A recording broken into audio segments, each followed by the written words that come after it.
Hey guys, so I'm going to be reporting on the IVC filter removal. This patient's labs were within normal range. Their allergies weren't anything too concerning for us during this procedure. We did place this IVC filter, so we had our images of the placement of it. Patient did go through a few CAT scans and we saw that it was still where it should be.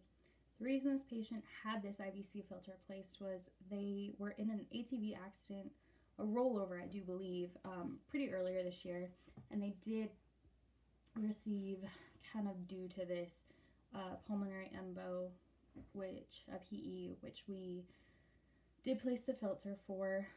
This patient was Hep C positive, so we were conscious of that, and this patient didn't have any physical problems. Post-procedure or pre-procedure, the nurse called about a week before to make sure all the meds were held that needed to be held. They were NPO the night before the procedure. They checked into ambulatory care before the procedure because this was an outpatient procedure. We had them in AMC the morning before, got everything squared away up there. So the patient was able to move over to our table. So we moved the bed close, kind of helped them slide over, making sure the bed was locked. There was someone on both sides of the patient to make sure they didn't slide off the table or anything. Our doctors ran our foot pedal for the fluoro. This patient was Hep C positive, so we always made sure to have gloves on. While we were handling needles during the procedure, we made sure to handle them very carefully and very safely, always communicating where our needles were and what way they were going, just so we help prevent a needle stick from me or the doctor or the other tech with me. So same kind of sterile setup as we always have. Our eye was covered, our monitors were covered so we could move them in and out. We had the table cover on, and we had the ultrasound, which was covered. We used ultrasound. We used a numbing needle, which was a 25 gauge, a 5 French micropuncture set. We used a Benson wire and a 5 French sheath and a catheter. Our plan was to remove the IVC filter. We did use contrast, which was 24 cc's. The nurse gave sedation, which was 24 minutes, and our planned access was right internal jugular vein. The patient was hooked up to monitors, and the patient was supine on our table. So for the procedure, what we did was had everything sterile. We prepped the right neck to gain access to the internal jugular vein. We then used ultrasound to make sure we were in the right area and that the vein would compress to make sure it was the vein. We then took the numbing needle and numbed up the skin around the patient, around that area.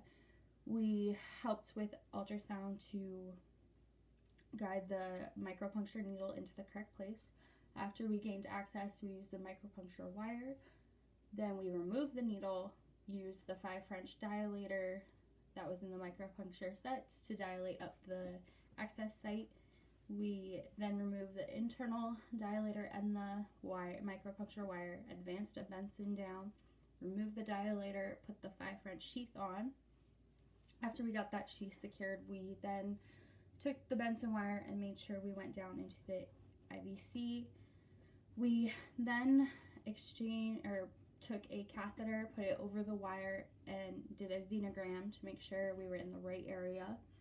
We found the IVC filter, which we noticed had a clot on it, which we found during the venogram.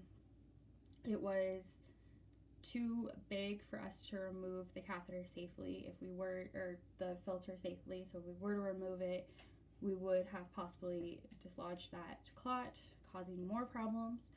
So at that point, our doctor decided not to remove it and decided to talk to the ordering doctor to get the patient on a different medication to help with the clots. So at that point, we then carefully removed our wire and our catheter, still had the sheath in, which we held pressure to keep it from bleeding and to form that clot. So at that point, we were done with the procedure. We were unable to remove the filter, and we would have to bring the patient back at a different time. So our catheter we used, I'm not quite sure which one it was. I believe it was a pigtail. We did a venogram, we used our fluoroimaging, and we did not use a power injector. So we saw the inferior vena cava and the right internal jugular vein.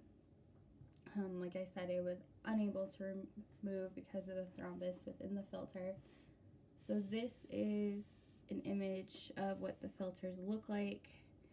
They are kind of like a claw. We use a snare to hook onto this little loop here, which then helps remove the catheter, or we hook it with a snare, and then this sheath goes down to dislodge it and to close it so it's closed like it was when we placed it. So there was a huge thrombus within this, and we did not want to dislodge that.